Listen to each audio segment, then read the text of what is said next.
Shalom untuk saudara pendengar yang dikasihi Tuhan Yesus Kristus. Selamat siang dan salam sejahtera untuk kita semuanya. Selamat datang kembali di renungan siang dan doa siang pada hari ini. Semoga saudara yang terkasih dalam keadaan sehat selalu. Kiranya damai dan sukacita Roh Kudus melimpah di dalam hati dan pikiran saudara saat ini. Sebelum kita mulai renungan pada siang hari ini, marilah kita bersama-sama berdoa. Bapa di kerajaan sorga, terima kasih atas penyertaan yang Engkau berikan kepada saya atas siang hari yang indah ini. Terima kasih telah memberi saya kesempatan untuk selalu dapat bersyukur atas segala pekerjaan yang aku kerjakan. Maka dari itu, saya mohon sertailah selalu diri ini sepanjang hari ini. Terima kasih atas berkat Tuhan hingga saat ini aku masih bisa merasakan kebaikan Tuhan dan buatlah agar bibirku selalu mengucap syukur kepadamu. Tuhan Yesus Kristus, terima kasih pada saat ini saya masih bisa bekerja. Tuhan, saat ini saya akan memulai pekerjaan saya.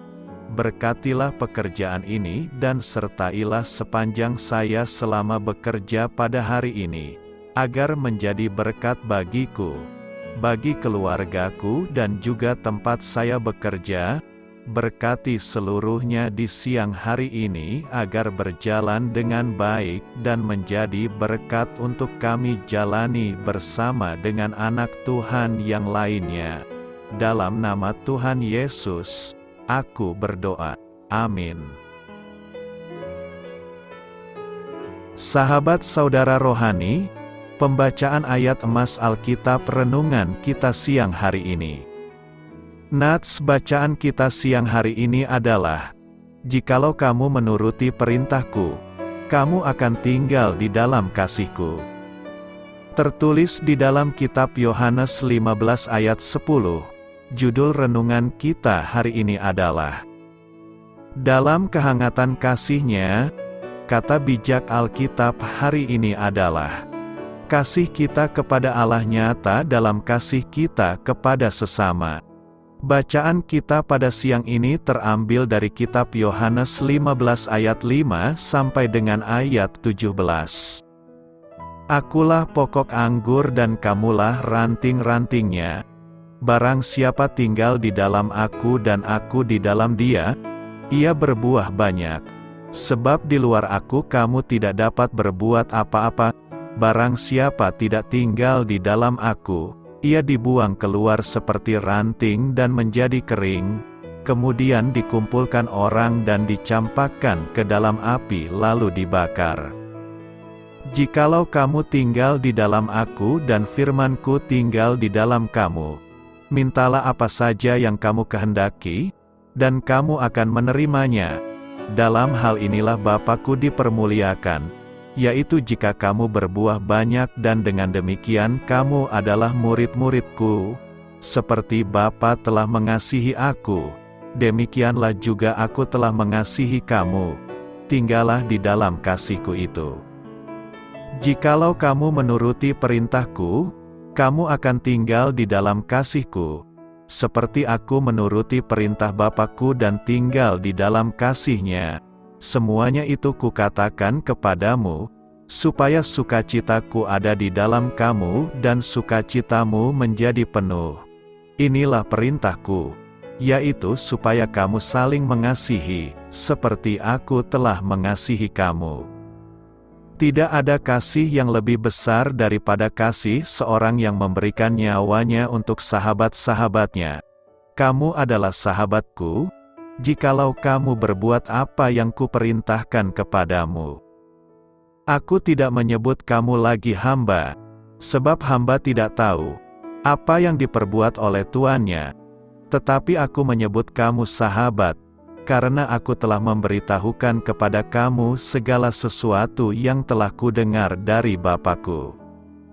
Bukan kamu yang memilih aku, Tetapi akulah yang memilih kamu, dan aku telah menetapkan kamu, supaya kamu pergi dan menghasilkan buah dan buahmu itu tetap, supaya apa yang kamu minta kepada Bapa dalam namaku, diberikannya kepadamu. Inilah perintahku kepadamu, kasihilah seorang akan yang lain.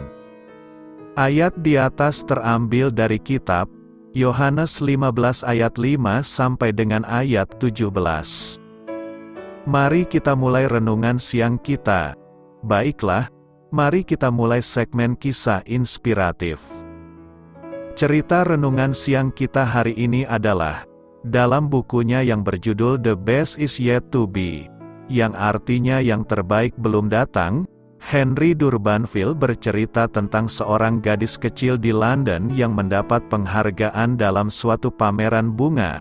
Yang diikutsertakannya adalah bunga yang ditanam di sebuah teko retak, yang selama ini ditaruh di depan jendela loteng rumahnya yang kumuh.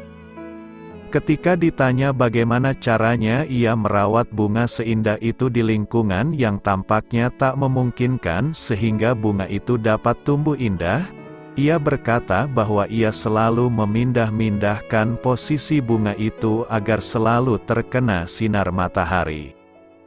Kemudian Durbanville mengingatkan para pembacanya pada perkataan Yesus, "Seperti Bapa telah mengasihi aku, demikianlah juga aku telah mengasihi kamu. Tinggallah di dalam kasihku itu." Dari sini kita dapat menarik pelajaran bahwa kita harus terus menjaga diri agar tetap berada dalam kehangatan kasih Kristus.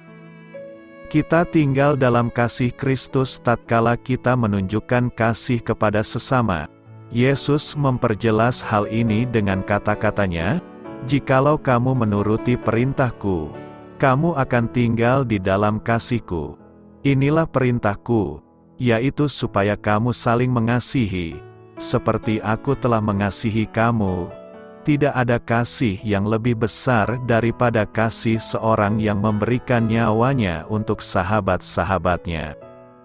Kita dapat merasakan kehangatan kasih Kristus bila kita menaati perintahnya untuk mengasihi dan melayani sesama. Begitulah caranya kita dapat tinggal dalam kehangatan kasih-Nya. "Aku menyebut kamu sahabat." Yohanes 15 ayat 15 berkata, "Aku tidak lagi menyebut kamu hamba, sebab hamba tidak tahu apa yang diperbuat oleh tuannya. Namun, aku menyebut kamu sahabat, karena aku telah memberitahukan kepada kamu segala sesuatu yang telah kudengar dari Bapa-Ku." Pernyataan Yesus yang dikutip Yohanes ini menarik untuk kita kupas. Yesus menggantikan sebutannya kepada muridnya dari sebutan hamba menjadi sahabat. Yesus menggantikan sebutan hamba menjadi sahabat kepada para muridnya karena ia ingin menunjukkan bahwa hubungan antara dirinya dan para pengikutnya bukan hanya hubungan antara guru dan murid, melainkan hubungan yang lebih erat dan penuh kasih. Dalam hubungan yang erat ini, para muridnya tidak hanya menerima ajaran dari Yesus, tetapi juga berbagi kehidupannya dengan mereka. Dalam kebudayaan zaman itu, sebutan hamba digunakan untuk menyebut seseorang yang berada di bawah penguasa atau majikan. Sebagai hamba, seseorang harus tunduk dan patuh pada perintah majikannya tanpa ada ruang untuk berinteraksi secara personal. Namun, Yesus ingin menunjukkan bahwa hubungannya dengan para muridnya tidak seperti hubungan antara majikan dan hamba, melainkan lebih seperti hubungan antara sahabat yang saling mengenal, saling mempercayai, dan saling mencintai.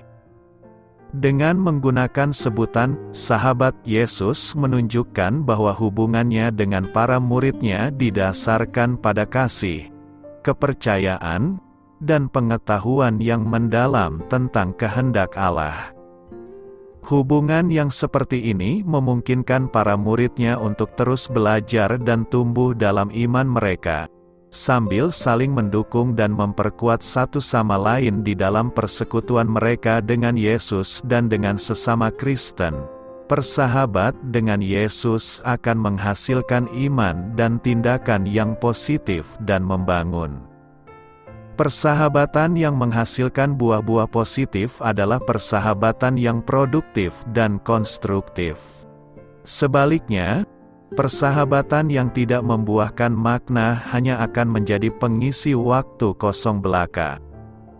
Injil Yohanes 15 ayat 14 ingin membahasakan nada persahabatan Allah dan manusia sebagai berikut. Telah kutunjukkan buah terbaik dari persahabatanku, kupasrahkan nyawaku untukmu. Demikianlah caraku mengasihimu, teladanilah dan kasihilah sesamamu demikian pula. Tentu saja undangan ini bukan untuk membuat para pengikut Yesus takut dan gugup. Undangan ini justru untuk menyemangati dan meyakinkan mereka bahwa jika mereka dapat melihat sejauh mana penderitaan yang harus dirasakan Allah demi keselamatan manusia, maka mereka tidak perlu lagi meragukan kasih-Nya. Di pihak lain, keyakinan menjadi sahabat Allah ini didasarkan pada saat kita bertekad menjadi rekan sekerjanya dalam mengasihi sesama. Inilah bentuk keintiman yang disampaikan dalam Injil Yohanes, yaitu persahabatan yang tidak memperdayakan, tetapi justru memberdayakan. Yohanes 15 ayat 15 menjelaskan apa itu persahabatan yang memberdayakan. Di ayat ini, budak hanyalah piranti sang tuan untuk memenuhi segenap kebutuhannya. Budak bekerja sesuai perintah dan bukan dari keintiman dua orang sahabat. Namun, dalam hubungan persahabatan yang memberdayakan terjadi pembaharuan. Sang budak mungkin akan tetap menjadi budak, sedangkan sang tuan adalah pemiliknya. Namun, Yesus menggarisbawahi keabadian dari persahabatan yang ada di antara mereka, yaitu persahabatan yang memiliki motivasi agung dan berkelanjutan sifatnya. Pertanyaan kita sekarang adalah, apakah makna pernyataan Yesus, "Aku menyebut kamu sahabat"?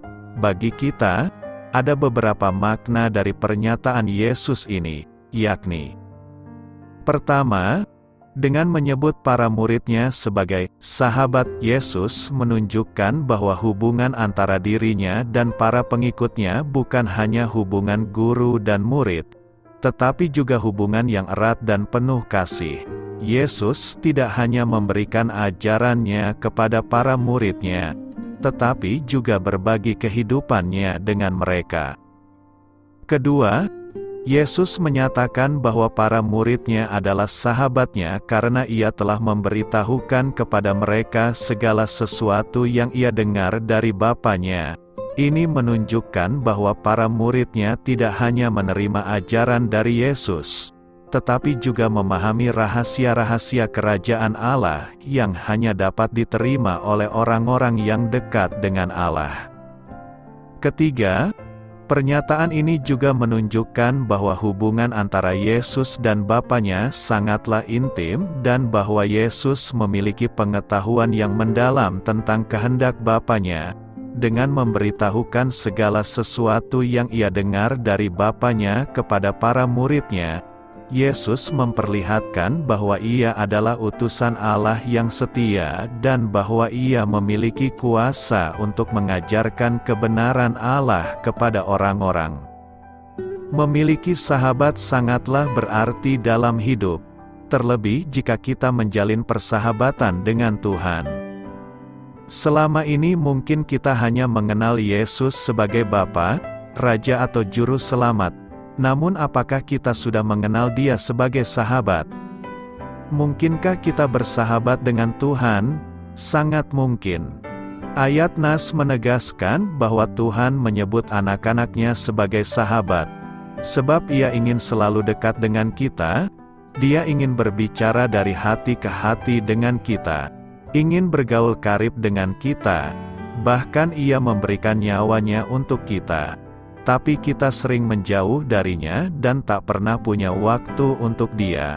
Menjadi sahabat Tuhan adalah bila kita melakukan apa yang Tuhan perintahkan. Karena itu, jadilah sahabat yang baik bagi Tuhan dan sesama manusia.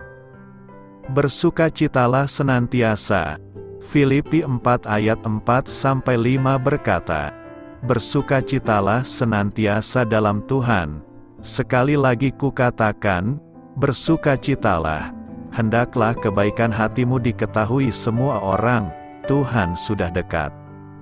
Sukacita adalah sebuah keyakinan yang teguh dalam hati bahwa Tuhan memegang kendali atas setiap detil kehidupan kita. Sebuah keyakinan bahwa segala sesuatu pasti mendatangkan kebaikan, dan sebuah pilihan untuk memuji Tuhan dalam segala situasi.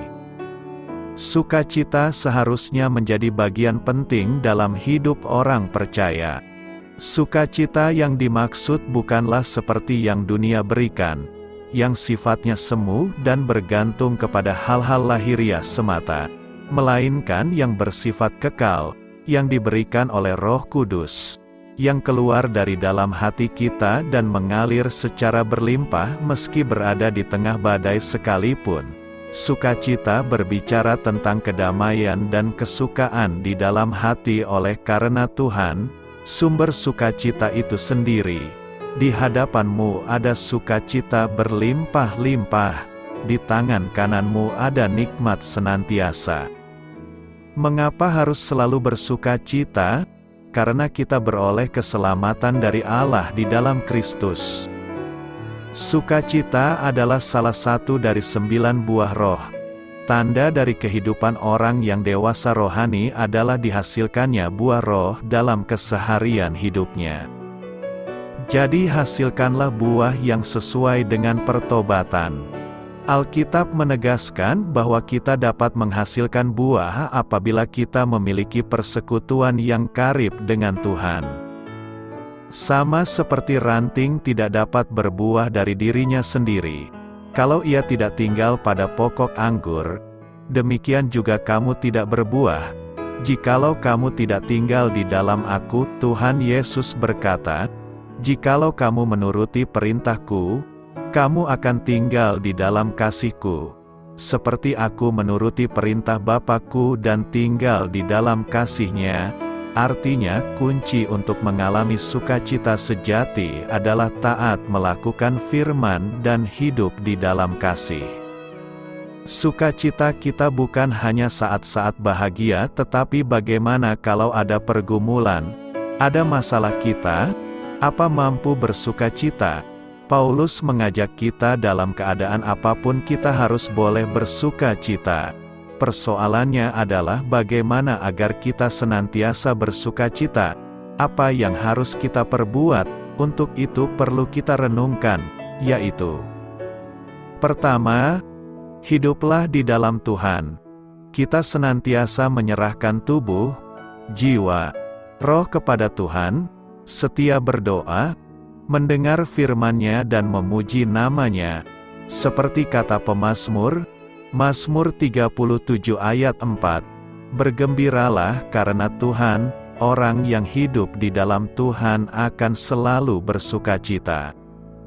Kedua, hiduplah dengan mensyukuri apa yang ada bagi kita. Bila kita sudah mensyukuri apa yang ada bagi kita, maka kita tidak lagi bersungut-sungut apapun yang kita terima, tetapi apa yang ada bagi kita cukuplah. Dengan rasa cukup inilah harta yang mahal yang membuat kita bersukacita. Ketiga, hiduplah dengan tanpa rasa khawatir menjalani hidup ini. Janganlah hendaknya kita khawatir tentang apapun juga, tetapi nyatakanlah dalam segala hal keinginan kita kepada Allah dalam doa dan permohonan dengan ucapan syukur. Keempat, hidup sukacita bukan hanya ditentukan oleh orang lain tetapi diri kita sendiri. Amsal 17 ayat 22, hati yang gembira adalah obat yang manjur, tetapi semangat yang patah mengeringkan tulang. Artinya hati inilah penggerak yang dapat membuat hidup kita gembira. Jadi bila Allah yang berada di hatimu dan menguasai hatimu, maka hatimu akan senantiasa bergembira. Karena itu marilah kita hidup di dalam Tuhan Yesus, agar hidup kita penuh sukacita yang kekal. Karena itu, bersukacitalah senantiasa. Apakah artinya tinggal di dalam Kristus? Tinggal, berarti berlanjut hidup di dalam Kristus.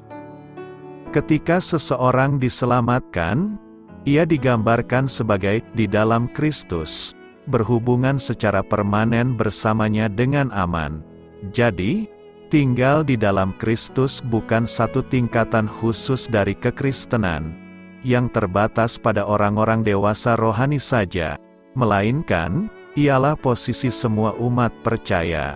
Perbedaan di antara mereka yang tinggal di dalam Kristus dan mereka yang tidak tinggal di dalam Kristus tidak lain dari perbedaan orang selamat dengan orang belum selamat. Konsep tinggal di dalam Kristus ini diajarkan dalam 1 Yohanes 2 ayat 5-6, yang disamakan dengan istilah mengenal Kristus. Pada pasal yang sama, Yohanes menyamakan tetap tinggal di dalam Bapa dan Putra dengan memiliki janji kehidupan kekal. Secara alkitabiah, tinggal di dalam, tetap tinggal, dan mengenal Kristus merujuk kepada hal yang sama, keselamatan. Ungkapan tinggal di dalam Kristus menggambarkan sebuah hubungan yang dekat, bukan sekedar pengenalan secara luaran saja. Di dalam 1 Yohanes 15 ayat 4-7, Yesus memberitahu para rasul-Nya bahwa mereka harus menarik sumber kehidupan dari dirinya, dengan menggunakan kiasan pokok dan ranting anggur. Tinggallah di dalam aku dan aku di dalam kamu. Sama seperti ranting tidak dapat berbuah dari dirinya sendiri, kalau ia tidak tinggal pada pokok anggur, demikian juga kamu tidak berbuah, jikalau kamu tidak tinggal di dalam aku. Akulah pokok anggur dan kamulah ranting-rantingnya.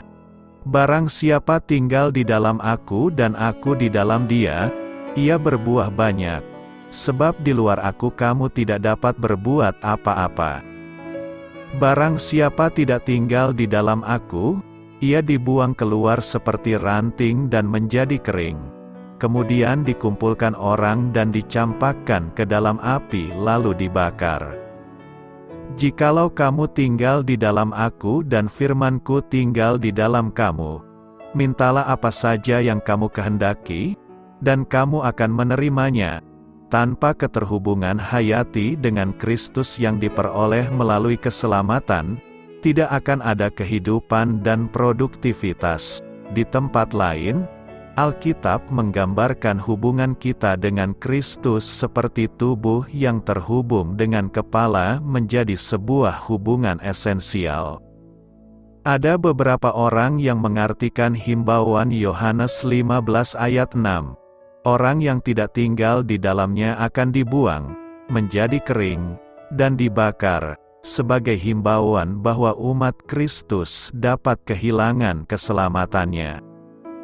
Dalam kata lain, mereka sedang mengajukan bahwa orang bisa selamat namun tidak tinggal di dalamnya, kemudian mereka akan dicampakkan. Hal ini mungkin benar andai kata konsep tinggal ini terpisah dari keselamatan, di mana hubungan dekat dengan Kristus harus dipertahankan setelah diselamatkan. Alkitab menjelaskan bahwa keselamatan datangnya sebagai anugerah dan dipertahankan juga oleh kasih karunia-Nya. Dan juga, jika sebuah ranting dapat jatuh dari pokoknya, sehingga keselamatan dapat hilang, maka ada bagian ayat lainnya yang bertentangan. Cara terbaik menafsirkan kiasan ini sebagai berikut: Yesus adalah pokok yang benar. Para ranting yang tinggal di dalamnya adalah mereka yang keselamatannya sejati. Mereka mempunyai hubungan yang benar-benar menghidupkan dengan Sang Juru Selamat. Para ranting yang kering tidak tinggal di dalamnya adalah orang yang pura-pura selamat namun belum, yang meniru keterhubungan dengan Juru Selamat namun tidak menarik kehidupan darinya. Pada akhirnya, mereka yang palsu akan terbukti, mereka tidak terhubung dengan Yesus. Untuk suatu waktu, perjalanan Petrus dan Yudas bersama Kristus terlihat serupa. Namun Petrus terhubung dengan sang pokok anggur, tidak demikian dengan Yudas. Yohanes menyampaikan prinsip ranting kering ini dengan cara berikut, memang mereka berasal dari antara kita, tetapi mereka tidak sungguh-sungguh termasuk pada kita, sebab jika mereka sungguh-sungguh termasuk pada kita, niscaya mereka tetap bersama-sama dengan kita. Tetapi hal itu terjadi, supaya menjadi nyata, bahwa tidak semua mereka sungguh-sungguh termasuk pada kita. Salah satu bukti keselamatan adalah ketekunan, atau tinggal secara berkelanjutan dalam Kristus. Orang yang selamat akan terus berjalan dengan Kristus, Allah akan menyelesaikan karyanya di dalam mereka, dan pada akhirnya mereka akan menghasilkan buah yang banyak bagi kemuliaan Allah. Mereka yang pergi, yang berpaling dari Kristus, dan yang tidak berlanjut tinggal bersamanya membuktikan ketiadaan iman mereka. Tinggal di dalam Kristus tidak menyelamatkan kita, melainkan menyediakan bukti akan keselamatan kita. Bukti tinggal di dalam Kristus, bukti bahwa seseorang benar-benar selamat dan tidak hanya pura-pura. Antara lainnya adalah ketaatan kepada perintah Kristus, mengikuti teladan Yesus, hidup bebas dari dosa kebiasaan dan kesadaran terhadap adanya Roh Kudus yang berdiam di dalam hati seseorang. Hubungan pokok anggur dan rantingnya. Yohanes 15 ayat 5 berkata, "Akulah pokok anggur dan kamulah ranting-rantingnya. Barang siapa tinggal di dalam aku dan aku di dalam dia, ia berbuah banyak. Sebab di luar aku kamu tidak dapat berbuat apa-apa." Hubungan antara pokok anggur dan ranting dipakai oleh Tuhan Yesus untuk menceritakan hubungan antara dirinya dan murid-muridnya. Pemeliharaan anggur adalah suatu aspek kehidupan di Israel yang dimengerti oleh segala lapisan masyarakat Israel. Baik Bilangan 13 ayat 20-24 maupun Ulangan 6 ayat 11 menyatakan bahwa pemeliharaan tanaman anggur sudah umum di Kanaan sebelum umat Israel masuk ke sana. Pegunungan Yudea dan Samaria tidak kondusif bagi tanaman gandum, tetapi sangat kondusif bagi tanaman anggur. Dan sampai sekarang masih terlihat lobang-lobang tempat pemerasan anggur di sana. Dalam 1 Raja-Raja 4 ayat 25 ungkapan, masing-masing di bawah pohon anggur dan pohon aranya, menceritakan kehidupan yang tenteram. Orang yang telah membuka kebun anggur, tetapi belum mengecap hasilnya, diperbolehkan pulang ke rumahnya, supaya jangan ia mati dalam pertempuran dan orang lain yang mengecap hasilnya, dalam Ulangan 20 ayat 6. Dalam kehidupan petani anggur di Israel, ranting-ranting yang tidak dapat berbuah dipangkas pada bulan Februari atau Maret. Pembersihan ini kadang menjadi begitu drastis sehingga hanya pokok anggur saja yang tinggal, dan semua ranting yang ada dibuang. Pada bulan Agustus, setelah daun-daun pohon anggur muncul, tahap pembersihan yang kedua dilakukan. Tunas-tunas kecil dipangkas, supaya getah tanaman lebih kuat mengalir pada ranting yang akan berbuah.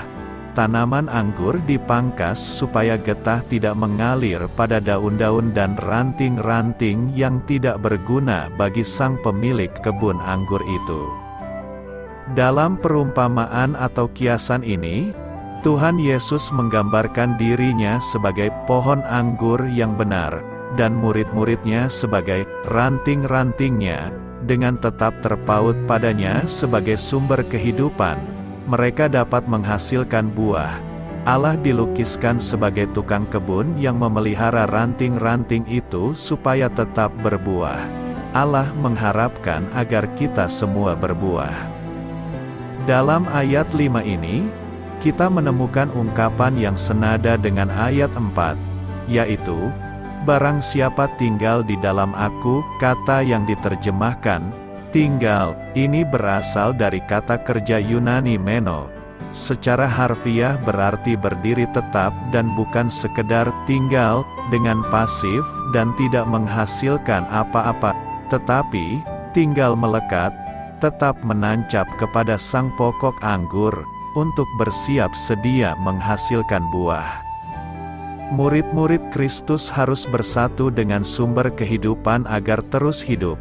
Mereka tidak akan menghasilkan buah jika terlepas dari persatuan dan persekutuan dengan Tuhan Yesus yang adalah sumber hidup. Tuhan Yesus pernah bersabda dalam Yohanes 14 ayat 6, "Akulah hidup." Hal ini hendak menyatakan bahwa ranting yang terputus dengan pohonnya adalah ranting yang tak ada kehidupan. Nas hari ini tegas dinyatakan bahwa Tuhan Yesus mengajarkan kepada para murid, bahwa Dialah pohon anggur yang sejati. Pesan yang disampaikan dalam perumpamaan ini adalah tentang pentingnya kesatuan di dalam Dia, dan tinggal tetap bersiap siaga di dalam Dia, untuk menghasilkan buah di dalam Dia sebagai pohon anggur yang sejati dan yang memberi kehidupan. Memiliki hidup dari Kristus berarti bertahan sampai hidup yang kekal. Tidak memiliki hidup berarti layu dan dibakar seperti ranting yang terpotong dan dimusnahkan di dalam neraka. Karena itu, jalinlah hubungan yang baik dengan Yesus agar hidup kita terus berbuah yang manis, tetap dan lebat. Aku pun bekerja, Yohanes 5 ayat 17 berkata, namun, ia berkata kepada mereka, Bapakku bekerja sampai sekarang, dan aku pun bekerja. Yesus memberikan motivasi yang luar biasa. Yesus sebagai Tuhan tetap bekerja. Dasarnya karena Bapa bekerja, maka ia pun haruslah bekerja. Jadi kita pun sebagai pengikutnya haruslah bekerja. Konteks dari pernyataan ini adalah ketika Yesus menyembuhkan seorang laki-laki yang lumpuh di dekat kolam Bethesda pada hari Sabat. Tindakan Yesus ini menimbulkan kemarahan dari para pemimpin agama Yahudi pada waktu itu karena mereka menganggapnya melanggar hukum Sabat. Dalam Yohanes 5 ayat 16-18, disebutkan bahwa para pemimpin Yahudi mencoba membunuh Yesus karena tindakannya yang dianggap melanggar hukum Sabat, dan Yesus menjelaskan bahwa dia melakukan pekerjaan itu sesuai dengan kehendak Bapanya. Dalam konteks ini, pernyataan Yesus, Bapakku bekerja sampai sekarang, dan aku pun bekerja, menunjukkan bahwa dia bukan hanya bekerja untuk menyembuhkan orang lumpuh itu pada hari Sabat, tetapi juga bahwa tindakannya itu adalah bagian dari pekerjaan Bapanya di dunia ini. Yesus juga menegaskan bahwa dia adalah anak Allah, dan oleh karena itu, dia memiliki hak dan kewenangan untuk melakukan pekerjaan Bapanya. Pernyataan ini juga menunjukkan bahwa Yesus adalah sama dengan Bapanya dalam hak dan kuasanya untuk melakukan pekerjaan di dunia ini, termasuk pekerjaan penyembuhan dan penebusan dosa. Pernyataan ini juga menegaskan bahwa pekerjaan Yesus adalah suatu bentuk penggenapan dari rencana keselamatan Allah yang telah ada sejak zaman purbakala. Makna dari pernyataan Yesus, Bapakku bekerja sampai sekarang, dan aku pun bekerja, dalam Yohanes 5 ayat 17 adalah bahwa Yesus adalah sama dengan Bapanya dalam hak dan kuasanya untuk melakukan pekerjaan di dunia ini. Yesus menyatakan bahwa pekerjaannya adalah bagian dari pekerjaan Bapanya, dan bahwa dia memiliki kewenangan untuk melakukannya karena dia adalah anak Allah. Pernyataan ini juga menunjukkan bahwa Yesus mengakui keberadaan dan kerja aktif Bapanya dalam dunia ini, dan dia mengaku bahwa dia sendiri juga terlibat dalam pekerjaan itu. Pernyataan ini menunjukkan bahwa pekerjaan Yesus adalah suatu bentuk penggenapan dari rencana keselamatan Allah yang telah ada sejak zaman purbakala. Lebih lanjut, pernyataan ini juga menunjukkan bahwa Yesus memiliki kuasa untuk melakukan tindakan-tindakan yang mengungkapkan karakter dan kehendak Bapanya di dunia ini, termasuk tindakan penyembuhan dan penebusan dosa. Pernyataan ini mengungkapkan hubungan yang erat antara Yesus dan Bapanya, dan bahwa Yesus adalah wakil Bapanya di dunia ini. Pernyataan Yesus, "Bapa-Ku bekerja sampai sekarang, dan Aku pun bekerja," dalam Yohanes 5 ayat 17, memberikan beberapa pelajaran penting bagi orang-orang percaya. Pertama, Yesus adalah sama dengan Bapanya dalam hak dan kuasanya untuk melakukan pekerjaan di dunia ini. Sebagai anak Allah, Yesus memiliki kuasa untuk melakukan tindakan-tindakan yang mengungkapkan karakter dan kehendak Bapanya di dunia ini. Kedua, Yesus mengakui keberadaan dan kerja aktif Bapanya dalam dunia ini. Pernyataan ini menunjukkan bahwa Yesus memiliki kesadaran yang jelas akan hubungannya dengan Bapanya, dan bahwa pekerjaannya adalah bagian dari pekerjaan Bapanya. Ketiga, pernyataan ini menunjukkan bahwa pekerjaan Yesus adalah suatu bentuk penggenapan dari rencana keselamatan Allah yang telah ada sejak zaman purbakala. Yesus datang ke dunia untuk melakukan kehendak Bapanya, yang adalah untuk memberikan keselamatan kepada manusia. Keempat, pernyataan ini menunjukkan bahwa pekerjaan Yesus bukan hanya terbatas pada satu waktu atau tempat. Seperti Bapanya, Yesus bekerja secara terus-menerus dan di mana saja Dia dibutuhkan. Melalui pernyataan ini, Yesus juga mengajarkan pentingnya bekerja dengan kesadaran bahwa pekerjaan kita adalah bagian dari pekerjaan Allah di dunia ini. Pekerjaan kita sebagai orang percaya seharusnya merupakan bentuk penggenapan dari rencana keselamatan Allah bagi dunia. Karena itu, perkataan Yesus ini dapat menjadi inspirasi bagi kita untuk bekerja dengan penuh dedikasi dan kesadaran akan kehadiran dan kerja aktif Allah di dunia ini. Selamat berkarya untuk Tuhan, selamat memulai karya dalam minggu ini untuk Tuhan.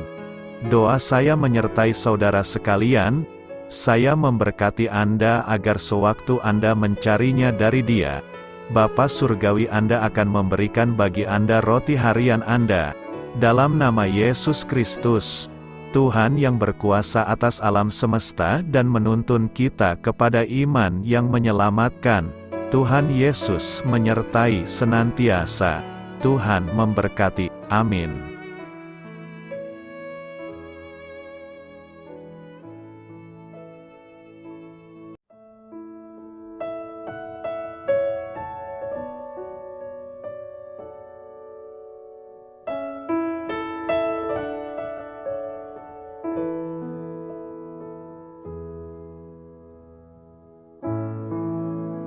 Demikianlah renungan firman Tuhan pada siang hari ini.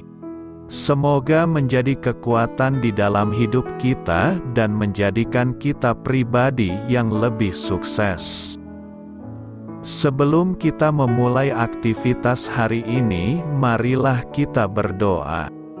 Bapa kami yang ada di sorga, terima kasih atas kasih dan kebaikan Tuhan yang begitu besar buat kami. Tuntunlah perbuatanku agar di sepanjang hari ini saya bisa bekerja sebaik-baiknya, tidak pernah jemu menolong sesama, selalu ramah dan tahu terima kasih, menghayati iman dan mengamalkannya dengan sekuat tenagaku. Semua ini saya sampaikan kepadamu, dengan pengantaraan Kristus, Tuhan kami. Allah, Bapa kami bersyukur kepadamu, bahwa dengan bekerja kami boleh ambil bagian di dalam karya-Mu mensejahterakan dan membahagiakan umat manusia. Kami mohon bimbingan-Mu dalam melaksanakan pekerjaan kami hari ini. Bimbinglah kami agar sanggup bekerja dengan semangat kasih, dengan riang, rajin dan jujur. Terima kasih, Tuhan. Amin. Dalam nama Tuhan Yesus Kristus Tuhan dan Juru Selamat kami, Bapa kami yang baik, kami mengucap syukur dan berdoa. Amin. Biarlah firman Tuhan menjadi pengingat untuk kita semua, bahwa tuntunan dari Roh Kudus akan selalu memberi jalan keluar bagi setiap permasalahan hidup kita, dan memberi kedamaian di hati kita. Amin. Sampai jumpa di renungan siang saudara rohani berikutnya. Shalom.